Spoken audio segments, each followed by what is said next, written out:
The photograph fell from the attic like a confession. A small, yellowed square of paper, its edges curled and brittle, fluttered through the dust until it landed at my feet. I didn't mean to find it. I was only there to pack what was left of her life into boxes labeled donate and keep, but when I turned it over and saw what was on it, I forgot how to breathe. It was my mother 45 years younger, standing by a lake I didn't recognize, holding a man I'd never seen before.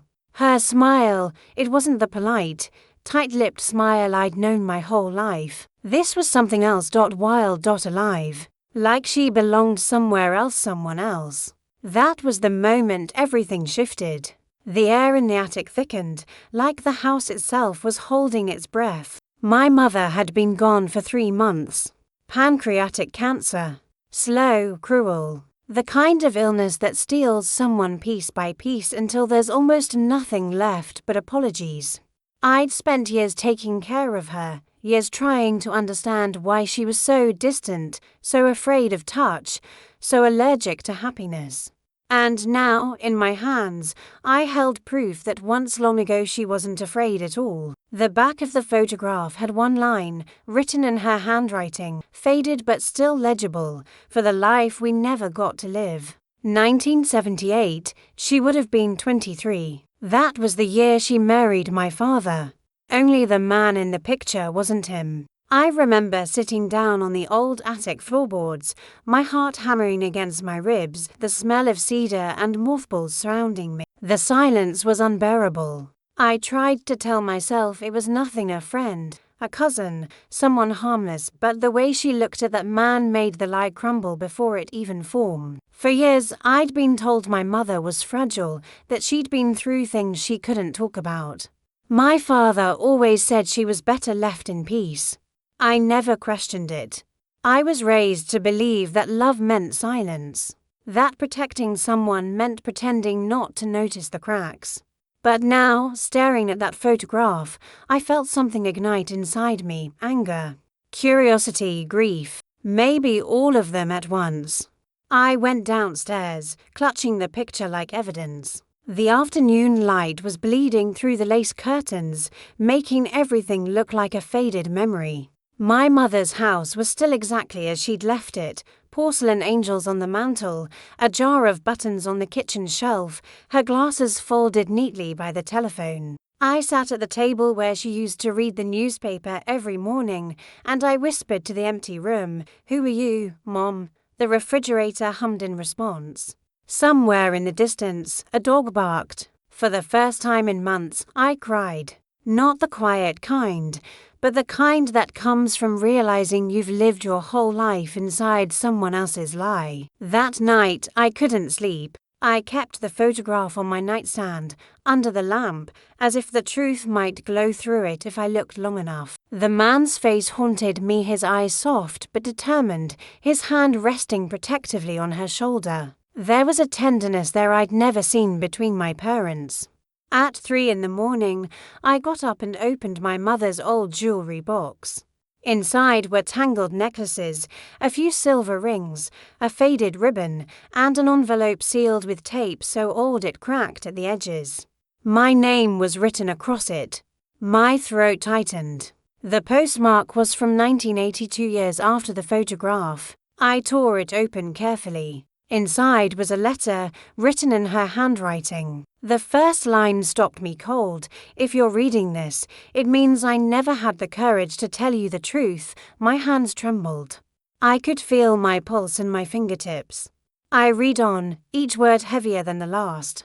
She wrote about choices she wasn't allowed to make, about a promise she'd broken to someone she loved before she met my father, about a child lost before I was born, and about the photograph she could never destroy because it was the only proof that once, for a brief moment, she was free. When I finished reading, I realized my face was wet with tears. My heart was pounding so hard it hurt. I looked around the room, seeing everything differently, the old furniture, the quiet walls, the framed photos of our perfect family. None of it felt real anymore. For the first time, I wondered if my father knew. And if he did, what else had he hidden? I couldn't face my father right away. The day after finding the letter, I drove around aimlessly, the photograph folded in my pocket like a wound. Every road felt too narrow, every memory too loud. I ended up parked in front of the old diner on Main Street, the one where my parents used to take me after church when I was little. Best cherry pie in town, my mother used to say, though I realized now she rarely ate more than a bite. I ordered coffee I didn't drink, stared at the reflection of the photo in the silver napkin holder.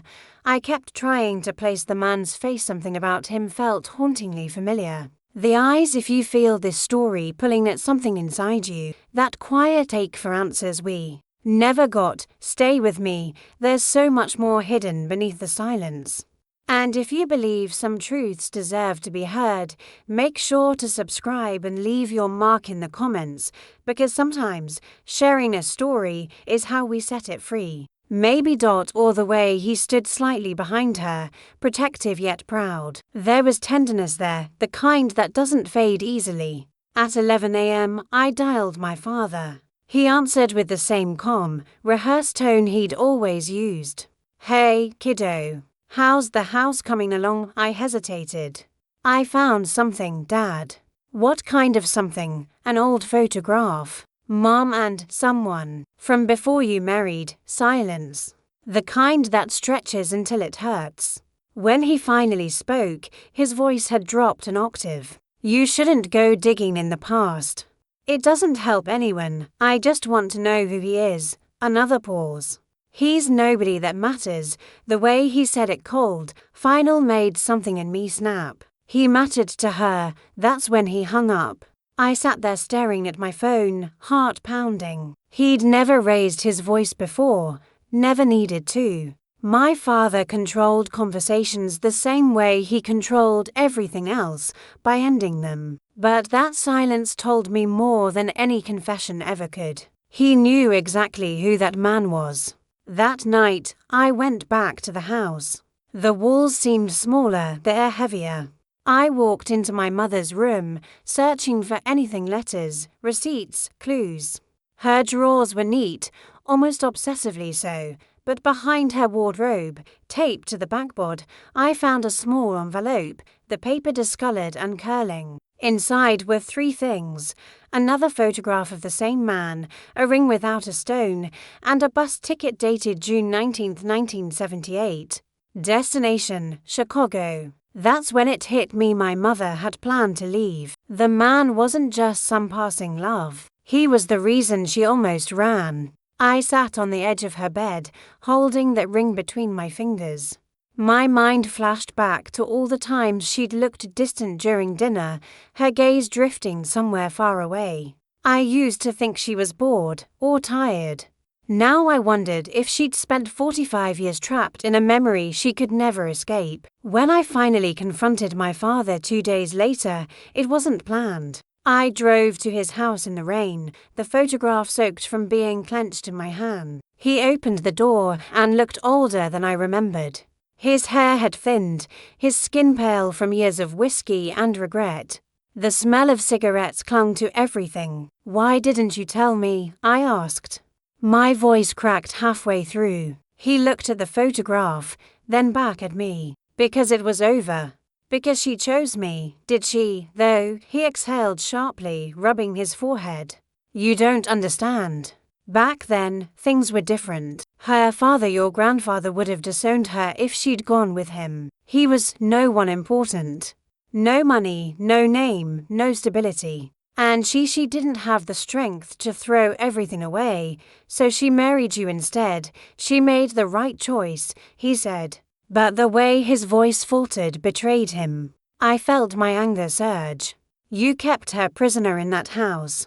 You made her believe she owed you a life she never wanted." He slammed his glass on the table, his control finally slipping. "You think it was easy for me? Watching her look out the window every morning like she was waiting for someone who never came back. You think I didn't know? I gave her everything: security, a name, a home. She could have left any time she wanted." I stared at him, stunned by the rawness in his voice. Then softer, I said, maybe she couldn't. He looked away. For the first time, he seemed small. I left without another word, the photograph still in my hand, my heart pounding against a truth that wouldn't stop growing. I realized then that my parents' marriage wasn't built on love, it was built on survival, guilt, and silence. That night, I returned to my mother's attic again. The smell of old wood and dust greeted me like an echo. I turned on the single bulb and stared at the boxes stacked against the wall. And there on the far side, hidden beneath a folded quilt, was a wooden chest I'd never seen before. Inside, wrapped in tissue paper, was a leather-bound journal. Her handwriting on the first page stopped me cold. If you ever find this, it means I was ready to be known. My hands shook as I turned the page. The first entry was dated May 4th, 1977. And the first sentence read, "His name was Daniel, and he saved me from myself." The ink had faded, but her voice was still alive inside those pages. The first line hit me like a whisper across time. His name was Daniel, and he saved me from myself. I said it out loud, just to hear it, Daniel. The name felt foreign and familiar at once, like something that had been hidden under my skin without my knowing. The next entry was dated May 10th, 1977. My mother was 22 then, a year before she married my father. She wrote about working at the library downtown, about long days behind a dusty counter, sorting books no one borrowed anymore. She described Daniel as a photographer who came in every afternoon to develop film in the darkroom the library rented out. He smelled like cedar and rain, she wrote. And he looked at me as if I were something worth remembering. I could see her through her. Words young, alive, hopeful. It was strange, almost intrusive, to realize how different she once was. She talked about how he'd bring her coffee every morning from the small cafe on Madison Street, how he'd tease her for reading the same book 3 times in a month. He said I carried sadness like perfume, she wrote, and he wanted to know why. By the third entry, it was clear she'd fallen in love. She described their first night together with the kind of tenderness I'd never associated with her. He told me the world could be ours, she wrote, but I knew my family would never allow it. Then came the first mention of my grandfather. Father says Daniel is a distraction. He said I'm not thinking clearly, that I've forgotten where I come from. He reminded me that the business will pass to my husband one day, not to me, so I must choose carefully. I told him I don't want money. He said love doesn't pay for electricity. I read those words over and over. My grandfather, strict, religious, always dressed in pressed suits, even at home, had controlled everything in her life. He'd chosen her schools, her friends, even what she wore to church. Of course he would have hated Daniel. Then the entries grew darker. She wrote about arguments, about how Daniel asked her to leave with him to Chicago. That bus ticket I found must have been the one. He said we could start over, find a place where no one knew our names. I said yes. But that night, Father came to my room. He said if I walked out that door, I'd never be part of this family again. He said I'd lose everything, my home, my name, even his love. The next line was shaky, the pen pressed hard into the page. I wanted to leave, but I couldn't. I was pregnant, my breath caught, pregnant. I flipped the page, heart hammering, but the next entry was smudged, almost unreadable. I pieced it together slowly, letter by letter. She'd written that she told Daniel, and that he promised to marry her, to protect her, no matter what her family said. But her father found out. He threatened Daniel, said he'd ruin him, have him arrested for taking advantage of a good family's daughter. Then came June 19, 1978, the date on the bus ticket. He was waiting for me at the station. I could see him from across the street. But Father followed me. He grabbed my arm so hard I thought it would break. He said, if you take one more step, you'll regret it for the rest of your life. Daniel shouted my name. Father said he'd make sure the baby was never born if I didn't come home. I had to stop reading. My vision blurred. My hand shook. I could almost see it, the bus pulling away, Daniel fading in the rain, my mother standing frozen on the curb, her heart breaking as the life she wanted drove out of sight. The next entry was short. Barely 3 lines, he left town. I never saw him again. The baby didn't survive. I married Richard 3 months later. Richard, my father. The ink bled into the paper, like tears that refused to dry. I sat there for a long time, unable to move. My mother's entire life, her silence, her sadness, her distance, it all made sense now. She'd lived every day with the weight of that loss, trapped between duty and regret. I turned the final page. The last entry was dated September 12, 1979, a year after she'd married. Sometimes I dream of Daniel standing by the lake, holding our child. In the dream, he never looks back. Maybe that's mercy. Maybe that's punishment. I closed the journal and pressed it to my chest. The attic felt colder now, quieter. I could hear the wind scratching at the windows like it wanted to be let in. I thought about my father, sitting alone in his house, pretending he'd been the hero of his own story. I thought about my mother, surviving her days through small acts of quiet rebellion, the book she hid under her bed, the photograph she couldn't destroy, the way she'd hum songs no one else recognized. And for the first time, I didn't just pity her.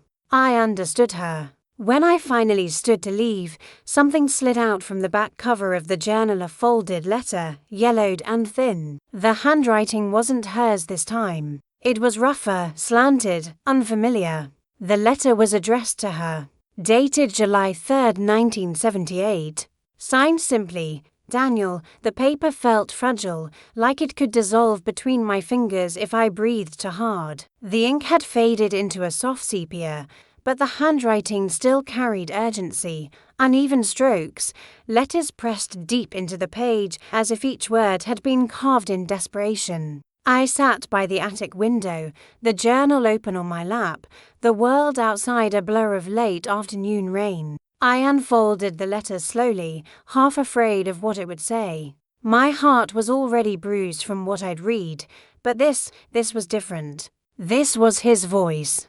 It began simply, "My dearest Anna." I froze. Anna. My mother's name. It sounded strange reading it like that. He didn't call her Annabel like everyone else did, not Mrs. Keller, not daughter, not wife, just Anna. Human. Real. If you're reading this, it means you didn't make it to the bus station that day. I waited until the last one left. I stayed long after the rain stopped, hoping you'd appear through the fog like you always do in my dreams. But you didn't. And I understood then, your father must have found out. I should have never let you go alone. I swallowed hard, my eyes blurring as I read on. I wanted to come back for you, but your father's men came to my apartment the next morning. They said if I ever spoke to you again, they'd make sure I disappeared. One of them hit me hard enough that I saw blood on my shoes. I left town that night with nothing but the camera and the photograph of you by the lake. The one where you're laughing because I told you to pretend you were free. That line broke something in me. Pretend you were free. I kept reading, my hands trembling. I don't know if you'll ever forgive me, but I can't stop loving you. I tried. God, I tried. I've taken jobs in 3 different cities, always thinking distance would cure me. It never does. Every time I see a woman in a yellow dress, I look twice, hoping it's you. Every time it rains, I think maybe it's a message that somewhere you're still waiting too. The next paragraph was darker, the handwriting jagged. I heard about your marriage through someone in town. I won't lie, it nearly killed me. But I know what kind of man your father is, and I can only imagine what he made you believe. If he's reading this before you do, then let him know. I never wanted to ruin your life. I only wanted to give you one. I stopped there. My breath came shallow. Somewhere downstairs, the house groaned in the wind. I could almost feel my mother's presence in the air, not haunting, but lingering, like she'd been waiting for someone to finally hear this. The last part of the letter was written in smaller, uneven handwriting, as if his hand was shaking. If someday you find this, please remember, you were the bravest thing I ever knew. I hope you got the life you wanted, even if it wasn't with me. And if fate ever lets you read these words, know that I kept the photograph. I kept it for 45 years, my chest tightened. 45 years. That was the same amount of time she'd hidden hers. They'd both kept the same photograph apart through entire lifetimes. I pressed the letter against my forehead, my tears falling onto the paper. I could almost see it, Daniel growing old somewhere, clutching that photograph, wondering if she was still alive. My mother dying with hers locked away in an attic, the same lake frozen in time between them. But what if he hadn't died? What if he was still out there? The idea hit me like lightning. It sounded impossible. He'd have to be in his 70s now, but the dates lined up. And the way he wrote, there was no final goodbye in his words. Only waiting. I went downstairs and searched the old phone book stacked under the counter. Daniels, D. Hargrove, D. Hale, nothing that matched. My mother's letter had mentioned he was a photographer, and her journal had said he used to develop film in the public library darkroom on Madison Street. Maybe someone there still remembered. The next morning, I drove into town. The library looked almost the same, tall brick walls, the smell of paper and dust, the same clock ticking above the entrance. I went to the front desk and showed the photograph to the elderly woman behind the counter. She squinted at it, then her face softened. Oh dear, that's young Anna Keller, isn't it? I haven't seen her in decades. And yes. That's Daniel Hale. He used to rent our darkroom before the renovation. He was the kindest man. Always carried that old Leica camera, said it never failed him. My heart stuttered. Do you know what happened to him? She frowned, thinking. He moved out of town years ago. Chicago, I think. Then I heard he opened a little portrait studio somewhere near Lake Michigan. But that must have been ages back. Do you know if he's still alive? She hesitated, then smiled faintly. I don't know, sweetheart. But if he is, he'd be in his 70s now. And still taking pictures, if I had to guess. He loved capturing faces that told stories. I thanked her, my voice trembling. When I got back to the car, I looked again at the photograph, my mother laughing by the lake, Daniel's arm around her. Behind them, faintly visible, was a sign half hidden by trees. Lakeview Park, Chicago. That was it, a place, a start. For the first time since her death, I felt something close to purpose. Maybe it wasn't too late to give her the ending she never got. I left the next morning before the sun came up. The photograph, Daniel's letter, and my mother's journal sat on the passenger seat like ghosts keeping me company. The highway stretched endlessly ahead, grey ribbons of asphalt dissolving into mist. It was a 6-hour drive to Chicago, but every mile felt like a conversation I should have had years ago. I passed cornfields blurred with fog, small towns where time had stopped, gas stations that smelled like burnt coffee and rain. With every signpost, I rehearsed what I would say if I found him. Your name is Daniel Hale, and 45 years ago, you loved my mother. But the words felt too small for the weight they carried. By the time I reached the city, the sky had turned the color of steel. Chicago had that restless energy, horns, wind, the smell of wet concrete, but underneath it all, I could feel something quieter, older. My mother's ghost was here. The address the librarian had given me led to a narrow street near Lake Michigan, lined with old brick buildings and cafes with fogged-up windows. Number 2211. The door was painted blue, peeling in places. A faded sign above it read, Hale Portrait Studio, since 1981. My pulse quickened. I stepped inside. A small bell chimed. The air smelled faintly of chemicals and paper. Old photographs lined the walls, children laughing, couples on park benches, a woman with silver hair gazing into the distance. Every face looked like it had a story. A woman, maybe in her 40s, emerged from the back room, wiping her hands on a rag. She wore glasses and a camera strap around her neck. "Can I help you?" I hesitated. "I'm looking for Daniel Hale." She looked at me closely. Her expression shifted, curiosity mixed with something like recognition. "You must be Anna's daughter." My throat went dry. "You knew her?" She smiled sadly. "I've only seen her picture. He kept it by his desk for years." Said she was the reason he ever picked up a camera. My knees went weak. "Is he?" She nodded slowly. "Alive. Barely. He doesn't work much anymore. Lives upstairs, but he doesn't see many people these days. His memory comes and goes." My chest tightened. "Please. I need to see him." She hesitated, then motioned me to follow. We climbed a narrow staircase that creaked with each step.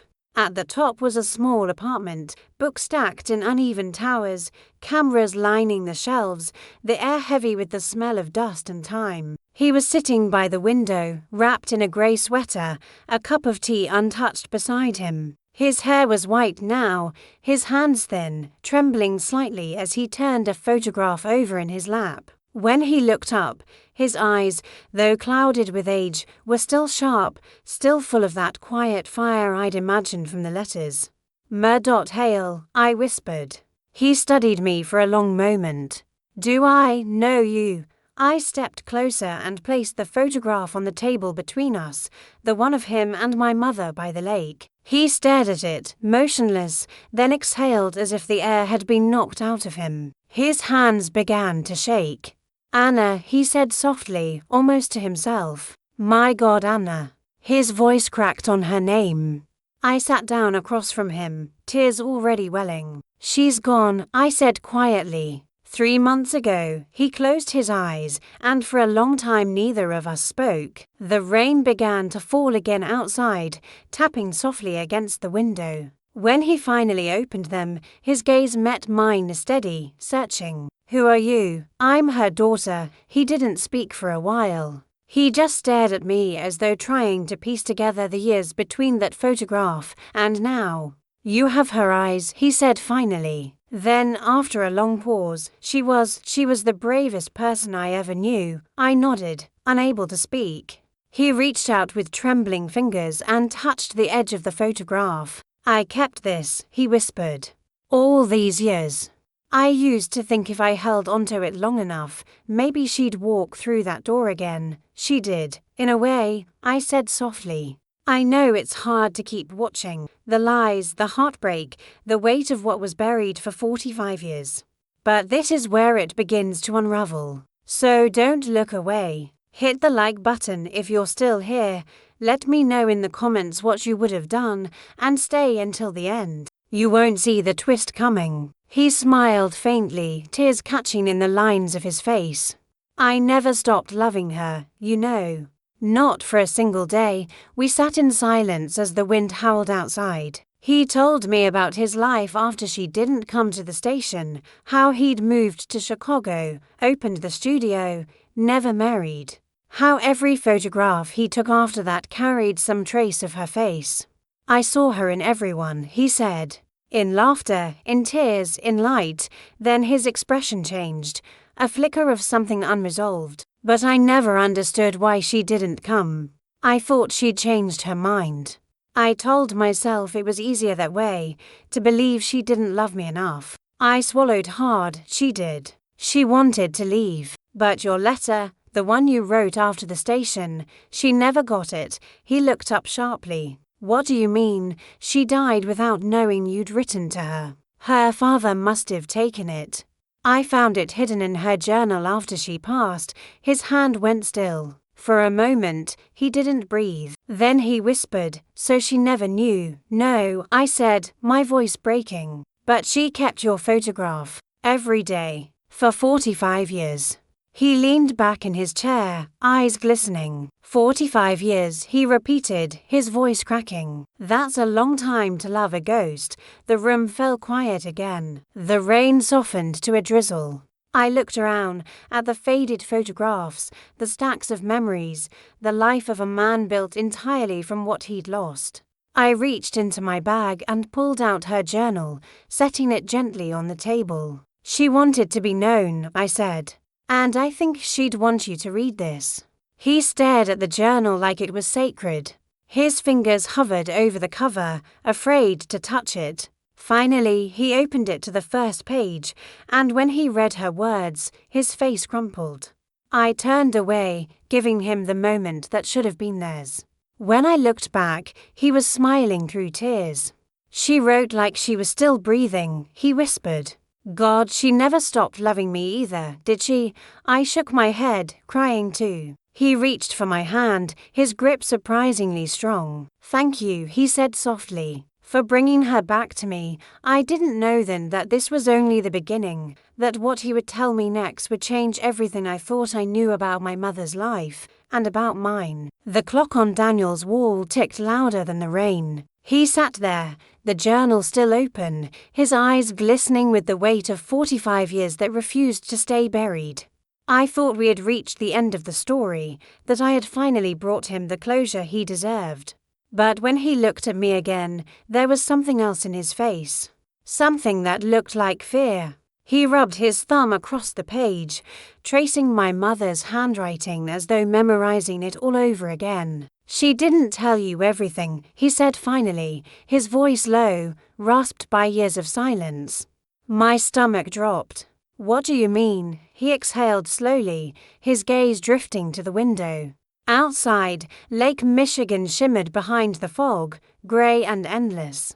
"Your mother was carrying our child when she left for the station," he said quietly. "That part you know. But what you don't know is that she never lost the baby." I froze. "That's not possible." "Her journal said." "I know what she wrote," he interrupted softly. "She thought it was true, but she never saw what really happened after her father took her home." I felt my pulse quicken. "Then what happened?" He looked down, his hands shaking slightly. "Your grandfather, he wasn't just controlling. He was dangerous. The night he dragged her back, she fell ill. She begged to go to a hospital, but he refused. He said it would bring shame to the family. So he called a doctor he knew, someone who owed him favors. They kept her in a private ward, far from the city. She was delirious for days." Daniel's voice broke. "When she woke up, they told her the baby hadn't survived. She believed them. But the doctor, the same man, told me the truth years later when I came looking for her. He couldn't live with the guilt." I leaned forward, gripping the edge of the table. "What truth?" He swallowed hard. "Your father wasn't the man she thought he was. And neither was your grandfather. They made her believe the child had died, but the baby lived. He was adopted in secret, given to a family your grandfather trusted, a couple who couldn't have children. He erased every trace of the birth. For a moment, I couldn't breathe. It felt like the room tilted, the air thinning around me. You're saying," Daniel looked up, his eyes filled with quiet grief, "you had a brother." The words shattered something inside me. I stood up too quickly, my chair scraping against the floor. "No," I whispered. "No, she would have told me. She didn't know," he said. "That's why she carried that pain all her life. She thought she'd failed him. She thought he was gone." I sank back into the chair, my hands trembling. The sound of rain filled the silence between us. "A brother. Out there, alive. Do you know what happened to him?" I finally asked. Daniel nodded faintly. "The doctor gave me an address years later, the name of the family who adopted him. But by the time I went there, they'd moved.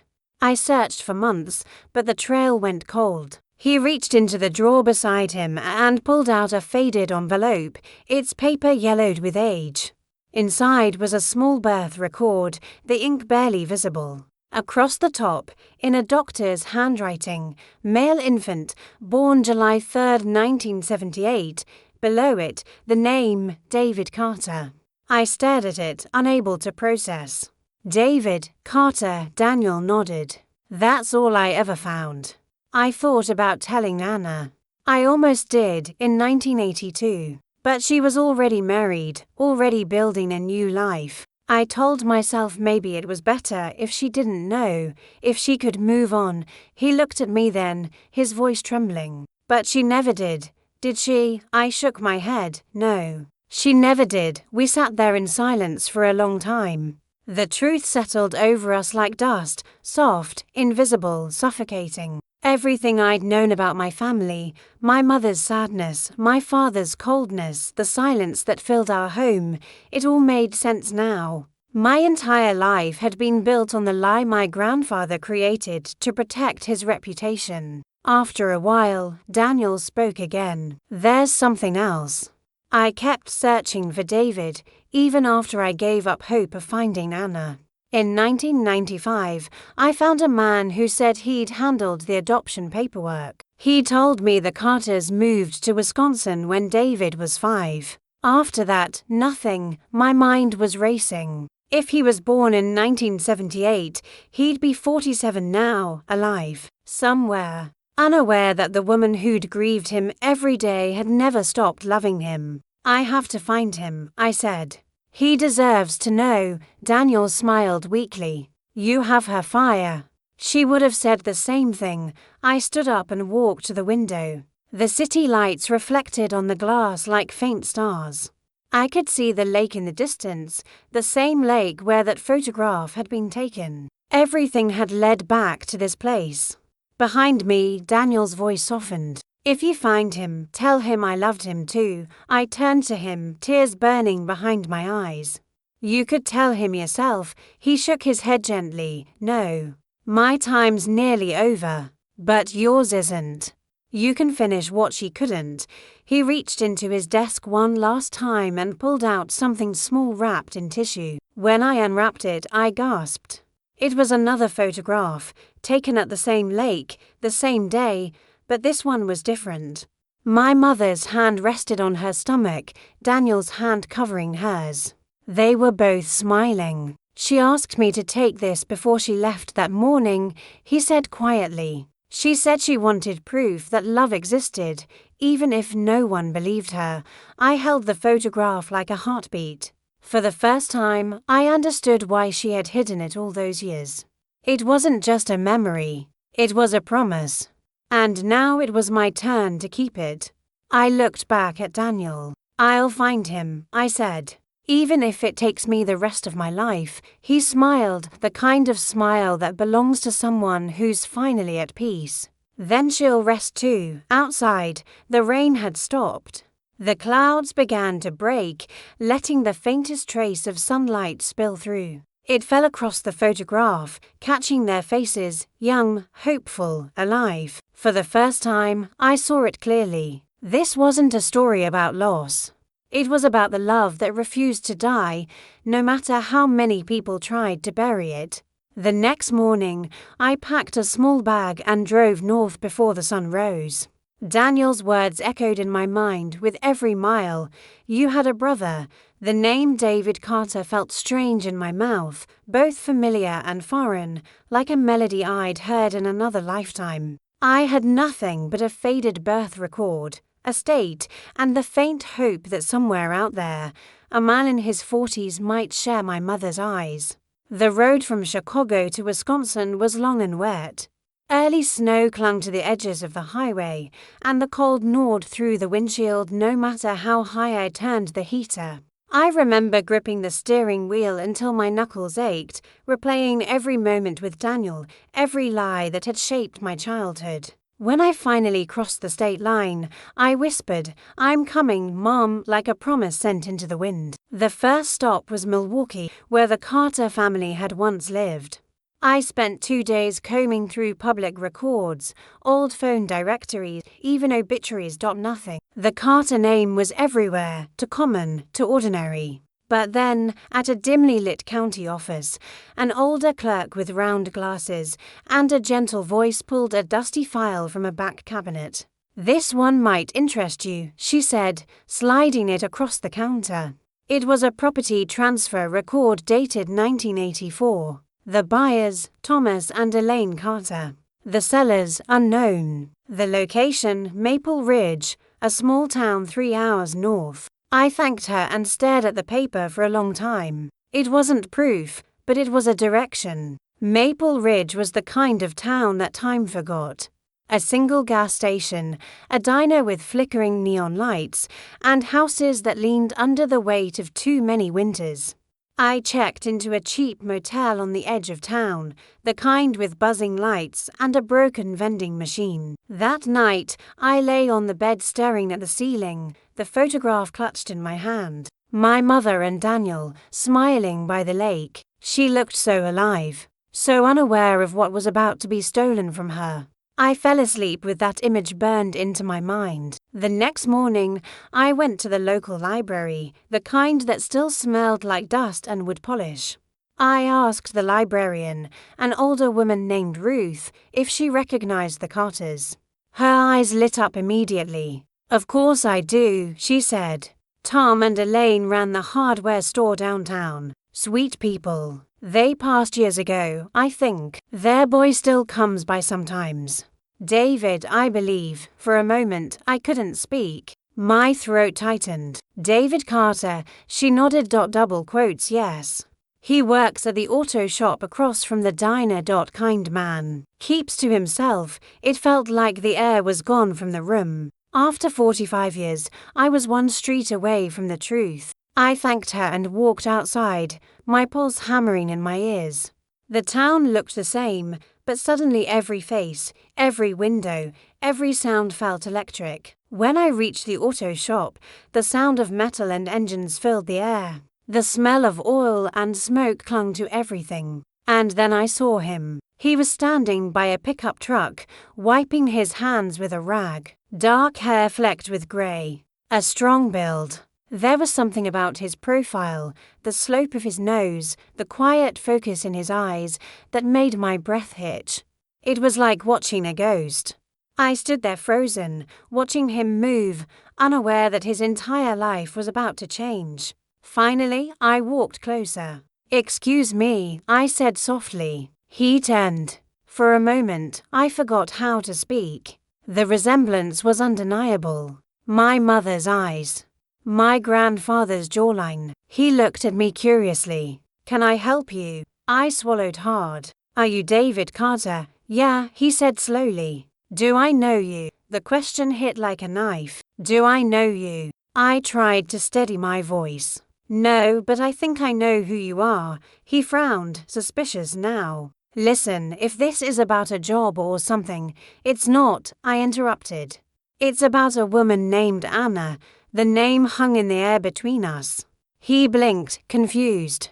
Anna Lewis," I whispered. "She was your mother." He stared at me like I had spoken in another language. For a second, I thought he might laugh, but he didn't. Instead, he set the rag down slowly and took a small step back. "I think you've got the wrong guy." I reached into my coat pocket and pulled out the photograph, the one from the lake. "Look," I said, my voice shaking. He took it from my hand, hesitantly at first. His eyes moved over it, searching, studying. When he looked up again, his face had changed. "I've seen this before," he said quietly. My heart stopped. "What?" He nodded, still staring at it. "My mom, the woman who raised me, she had a copy of this in an old box. She said it came with me when I was adopted. She never told me who the people were." Tears blurred my vision. "That's her. That's your real mother. She hid it for 45 years. He didn't move. He just stood there staring at the photo, his mouth slightly open. I could see the denial, the confusion, the cracks forming behind his eyes. "I think we should talk," I said softly. We sat on the curb outside the shop as the afternoon light began to fade. I told him everything about Daniel, the journal, the adoption, the lies. He didn't interrupt, didn't say a word, just listened, his hands gripping the photo like a lifeline. When I finished, he whispered, "All those years, I used to dream about a woman calling my name. I'd wake up crying, and I didn't know why." The words broke something in both of us. "I wish she could see you," I said. He nodded, his jaw trembling. "Maybe she does." The sky turned gold, then grey, then dark. Neither of us moved for a long time. Finally, he asked, "What happens now?" I looked at him, realizing how much pain and healing waited ahead. "Now we find out what else they tried to keep from us." He gave a faint, tired smile. "You sound like her, you know that," I smiled back. "So do you." When I drove back to the motel that night, the stars above Maple Ridge seemed closer than they'd ever been. I pulled over on a quiet road, stepped out into the cold, and looked up. For the first time in my life, I didn't feel alone. The photograph had done what it was meant to do. It had found its way home. But deep down, I knew this wasn't the end. There were still questions. Still names buried in the dark. And the closer I got to the truth, the more I felt that not everyone wanted it to be found. We met again the next morning. The town was quiet, still wrapped in fog, the streets wet from a night of rain. David stood outside the diner when I arrived, holding a thermos of coffee like he'd been awake for hours. He looked different, older somehow, but lighter too. Like a man who had spent his whole life walking with a stone in his chest and had finally put it down. I joined him at a corner booth inside. The air smelled of burnt toast and maple syrup. A waitress with kind eyes brought to coffees and left without asking for an order. It was the kind of place where people remembered grief just by looking at your face. Neither of us spoke for a while. I watched the steam curl from the mugs, wondering how to begin again. But David broke the silence first. "I couldn't sleep last night," he said. "I kept thinking about her, about Anna." He said her name softly, like he was afraid it would shatter. "I dreamed she was sitting in a garden," he continued, his voice trembling slightly. "She was young, smiling. She looked up at me and said, 'You finally found your way home.'" My throat tightened. "Maybe she did see you," I whispered. He smiled faintly but then looked down. "There's something I need to understand. If our grandfather took me away, someone else had to help him. Someone with access to hospitals, records, the doctor," I said. He nodded. "You said Daniel mentioned a name. Do you remember it?" I reached into my notebook. The paper where I'd scribbled the details from Daniel's story was already smudged from my hands. Drive. Harold Keene, private physician. Practiced in Evanston, Illinois. David's eyes darkened. "Then that's where we start." We drove south that afternoon, the road cutting through long stretches of farmland and abandoned gas stations. The old blue Ford he drove rattled over every bump, the heater coughing every few minutes. But neither of us complained. Silence felt easier than small talk. By dusk, we reached Evanston. The address we had was old, but the building still stood, a weathered brick clinic with faded letters above the door, Keene Medical Practice Estate. 1969. The front windows were dark. A for sale sign leaned crooked in the grass. We peered through the glass. Dust, broken chairs, a faint smell of antiseptic that never quite leaves places like that. "Looks like he's been gone a while," David said. I checked my phone. It says he retired in 1998. Maybe we can find where he went. A few calls later, we learned he was still alive, 91 years old, living in a care home not far from there. The nurse on the phone hesitated when I said we were family friends. "He's not well," she said softly. "He has days where he remembers, and days where he doesn't.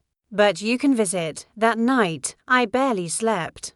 I kept thinking about what Daniel had said, about the guilt that had haunted this man. What if he didn't just know the truth? What if he had records, proof of what my grandfather had done? The next morning, we drove to Maple Haven Care Center, a quiet facility on the edge of town. Inside, everything smelled faintly of lemon polish and forgotten time. A nurse led us to room 214. Dr. Harold Keene sat by the window, a thin man wrapped in a grey blanket, his eyes pale, but sharp enough to recognize that we weren't supposed to be there. When we introduced ourselves, he flinched at my mother's name. "Anna Lewis," he repeated softly, as if the syllables carried a ghost.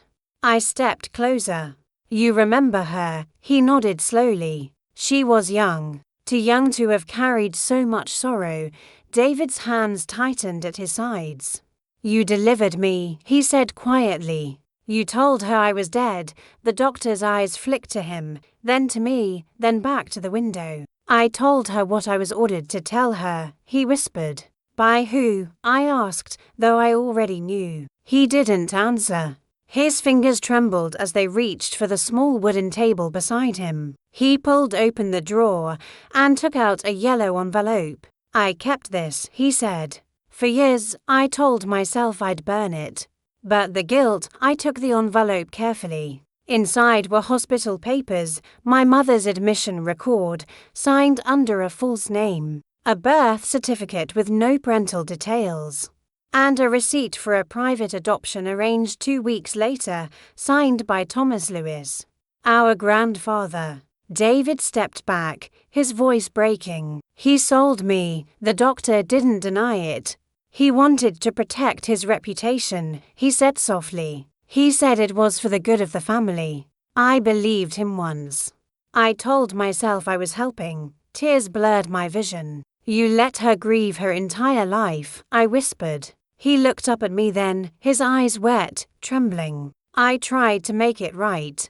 I sent a letter years later to Daniel. I told him everything, but your grandfather found out. He threatened me. He took everything from me, my license, my practice.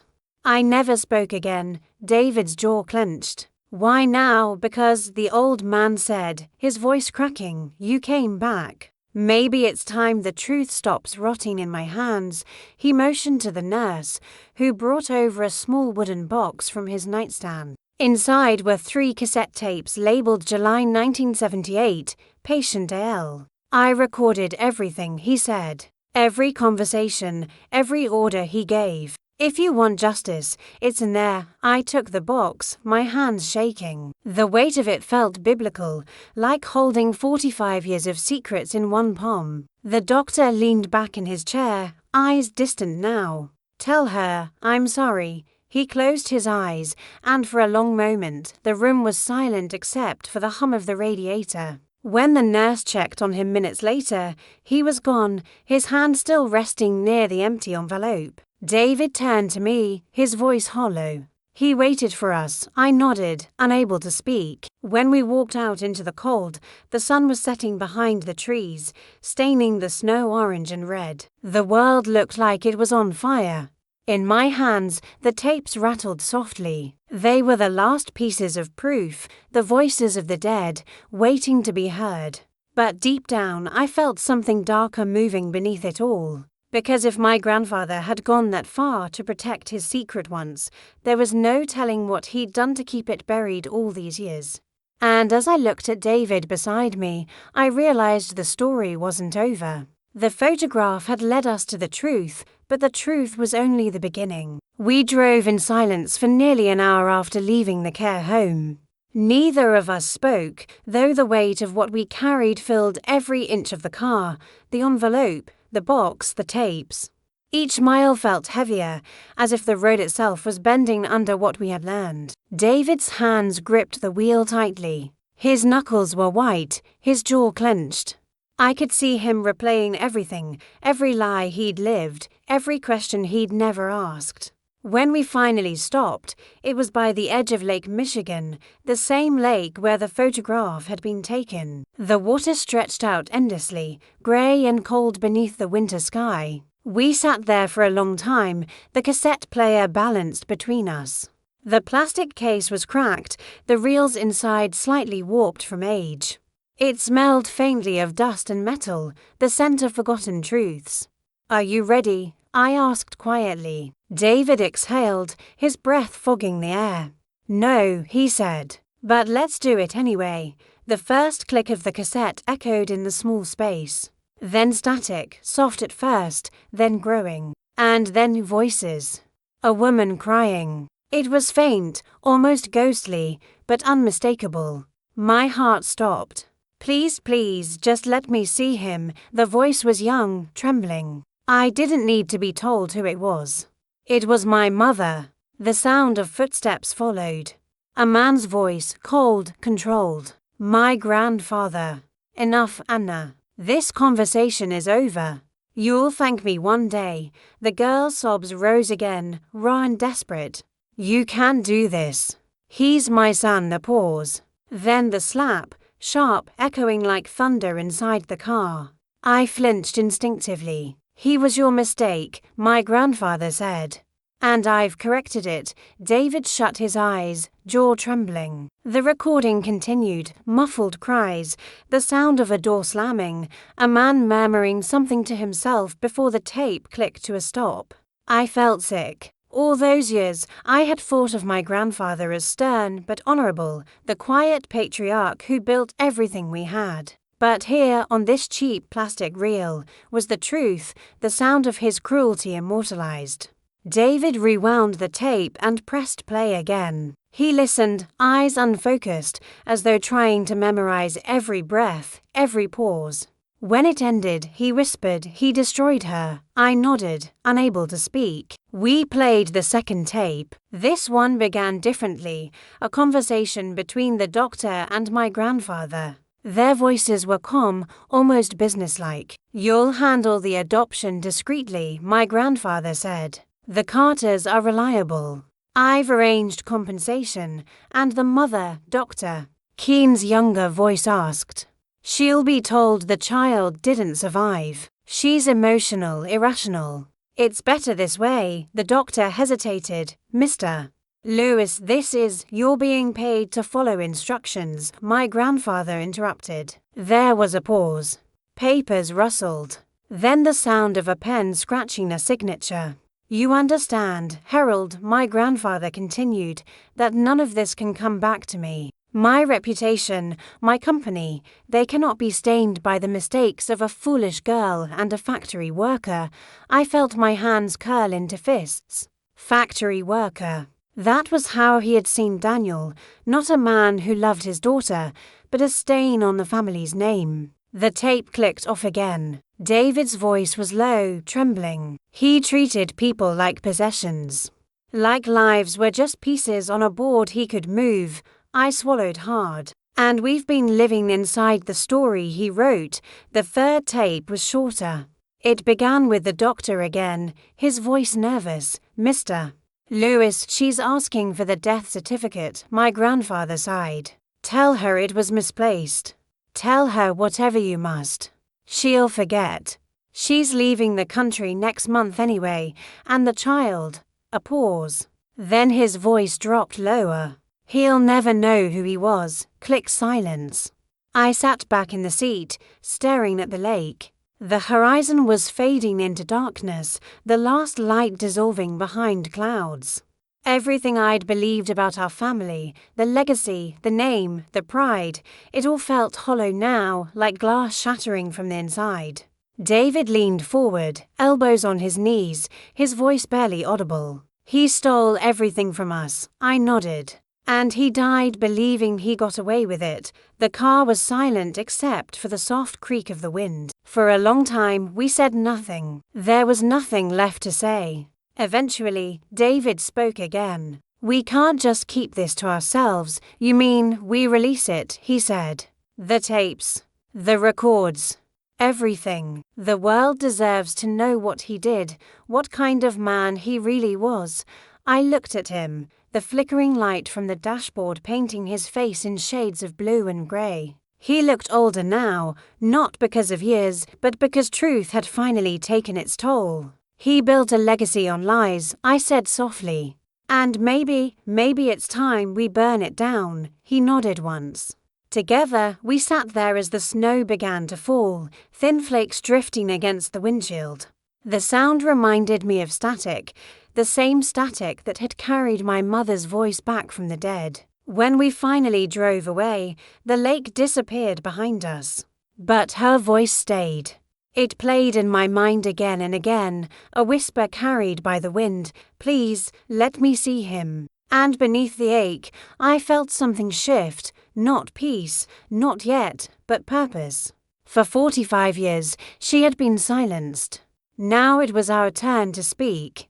The next morning, the house felt colder than usual. Not from the weather, but from what we now knew. The walls, the photos, even the air seemed heavy with the ghosts of conversations never meant to be heard. David sat at the kitchen table, the tapes spread before him. Their labels were faint, some smudged with age, others still sharp. April 1978.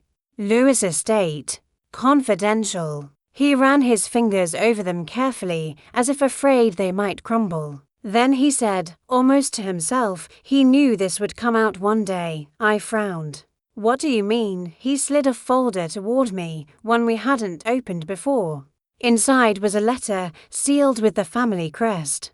The paper was yellowed, the ink faded but legible. It was addressed to my descendants. David broke the seal. His hands trembled slightly. He began to read aloud.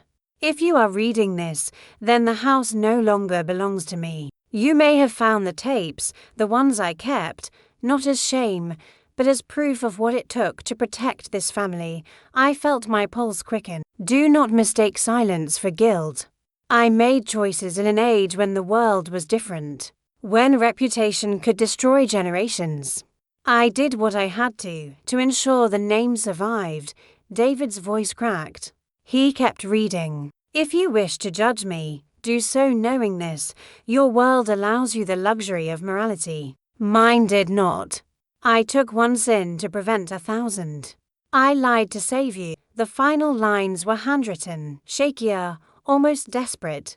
If Anna suffered, I suffer still. But the blood of a name must not die for love. Forgive me, or don't, but understand, legacy demands sacrifice. The silence after he finished was unbearable. Outside, the wind howled across the frozen yard. The world seemed to hold its breath. David stood slowly. He justified it. Every cruel thing he did, he thought it was noble. He thought he was God. I whispered. He didn't answer. He just looked out the window, where the morning light broke weakly through grey clouds. Then he turned to me. We still have a choice. We can destroy these, or we can make them public. I felt the weight of it. The decision to expose the truth was to erase everything our family had built, the business, the reputation, even the quiet respect people still gave the Lewis name. But to keep it secret was to let him win again. I opened one of the tapes, the reel inside glinting faintly. He recorded his cruelty. Maybe so he'd never forget it. Or maybe so someone would. David's eyes met mine. Then let's make sure the world does too. That night, we drove to the old estate one last time. The place had been sold years ago, but the new owners hadn't changed much. The same iron gate. The same long driveway swallowed by trees. We parked by the edge of the property, headlights off. The windows glowed faintly, someone else's life now living where ours once had. I stepped out, holding the tapes close. The air bit at my skin. This is where it began, I said softly. And where it ends, David replied. He handed me a lighter, the same silver one that had belonged to our grandfather. The initials HL were still engraved on its side. We walked to the edge of the lake behind the property. The same lake from the photograph. The same place where, all those years ago, our mother had stood, holding a child she would be forced to forget. The sky was a sheet of dark glass. Snow fell in quiet, endless spirals. I placed the tapes in the metal box, the letter on top. My fingers lingered on the paper. Forgive me, I whispered, though I wasn't sure who I was saying it to. Then I flicked the lighter. The flame caught. Orange light danced against the snow, reflected in David's eyes. He didn't look away as I set the box down and watched it burn. The plastic hissed. The paper curled into black ribbons. The smell of smoke rose into the air, acrid, final. Are you sure? He asked softly. I nodded. The truth doesn't need to survive on tape. It survives in us. He smiled faintly, tears in his eyes. Then we tell it. All of it. Weeks later, the story broke. Headlines spread, legacy of lies, the hidden scandal behind the Lewis empire. Old wounds reopened. Lawyers called.